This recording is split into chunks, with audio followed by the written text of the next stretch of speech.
নমস্কার বন্ধুরা, কেমন আছো তোমরা সবাই? আশা করি সবাই ভালো আছো, সুস্থ আছো। তো আজকে চলে এসেছি একটা মিনি ব্লগ নিয়ে। তো এটা দেখতে পাচ্ছ, এটা আমাদের রান্নাঘর। এটা হচ্ছে কলকাতার রান্নাঘর, খুবই ছোট, খুবই অসুবিধা হয়, কিন্তু তার মধ্যেও আমরা কষ্ট করে রান্না বান্না করি। তো মা এখন করছে রাতের খাবার। তো এখন বাজছে সন্ধ্যে 6:30। এত তাড়াতাড়ি খাবার হওয়ার কারণ হচ্ছে আমার দাদা যেহেতু নাইট ডিউটি করে, ও খাবার নিয়ে যায়। ও 7:30 পৌনে 8টায় বেরিয়ে যায়।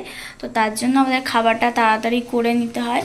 তো মা এখানে করছে রুটি, মা একা একাই করছে গরমের মধ্যে, আর আমি দাঁড়িয়ে দাঁড়িয়ে ভিডিও করছি, আমি কোনো হেল্প করছি না। আর এখানে ভাজা কাটা আছে আলু ভাজা, আলু পেঁয়াজ ভাজা হবে, আর হচ্ছে রুটি। তো এখন বাইরে হচ্ছে বৃষ্টি, আর মায়ের লেগে গেছে টেনশন, কারণ তার ছেলে আসবে রাত 9টার সময়।